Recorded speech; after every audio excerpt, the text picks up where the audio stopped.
Deja scoffed. You sound like my daddy. My mama shushed us. Hush, Stephanie is about to come down. The pastor motioned for us to stand as the sound of Rotimi's I do came through the speaker. The doors opened, and there stood Deuce and his mother. Mama Steph looked so beautiful in her cream-colored wedding dress. Her smile was wide and bright. My brother looked proud to be walking her down the aisle. Considering the fact that he wasn't Aaron's biggest fan when he first met him, that said a lot. Aaron was cool people, though. He was very unbothered by Deuce's initial dislike of him. After he proposed, they had a conversation. Actually, all of my brothers and I sat in on that conversation. It wasn't to intimidate him or anything. We all loved Mama Steph just as much as we loved our own mothers. She was family, and we didn't play about her either. Anyway, during that conversation, he apologized for not asking for Deuce's blessing to marry her. My brother would never admit it, but he was more hurt than anything that he hadn't been included.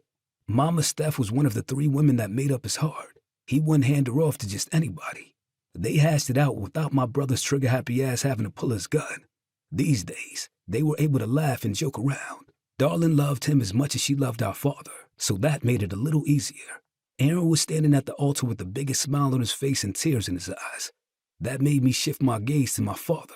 He was sitting on the opposite side, in the row directly across from us right at the end. He remained stone-faced while holding Darlin until Mama Steph reached him. She stopped briefly to kiss her grandbaby. They locked gazes for a minute, and he smiled at her before giving her a reassuring nod. I guess that was his unspoken way of giving his blessing. Not that she needed it. She and Deuce made it to the altar. He turned to her and cupped her face. I couldn't tell what he was saying to her, but it made her tear up.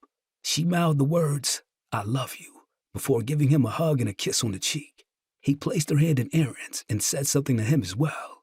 Much to my surprise, they shared a warm embrace before my brother took his seat. Again, my eyes locked in on my baby. She was teary-eyed, along with Salima.